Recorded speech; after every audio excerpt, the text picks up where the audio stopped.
Emotsiyalar yomg'iri bo'ladi. Popkornlarni olib tayyor turinglar. Ekran yoniga yaqinlashib olib, podpiskani bosib olib, tez joylarga o'tirib olinglar, vahma qilmanglar.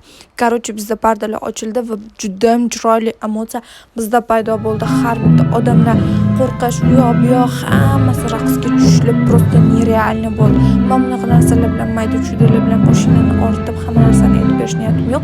Bizda oldingi kuni aktyorskiy mahorati bo'lgani uchun men poni hamma narsa ijrochilar ortiga dekoratsiya, короче, shunaqa mелочь narsalarga ahamiyat berdim. Qolganlar estetikani ham, o'sha hikoyani ham gapirib beradiganlar вообще-то офигеть bo'ladi. Men hozir просто aktyorskini gapirib bermoqchiman.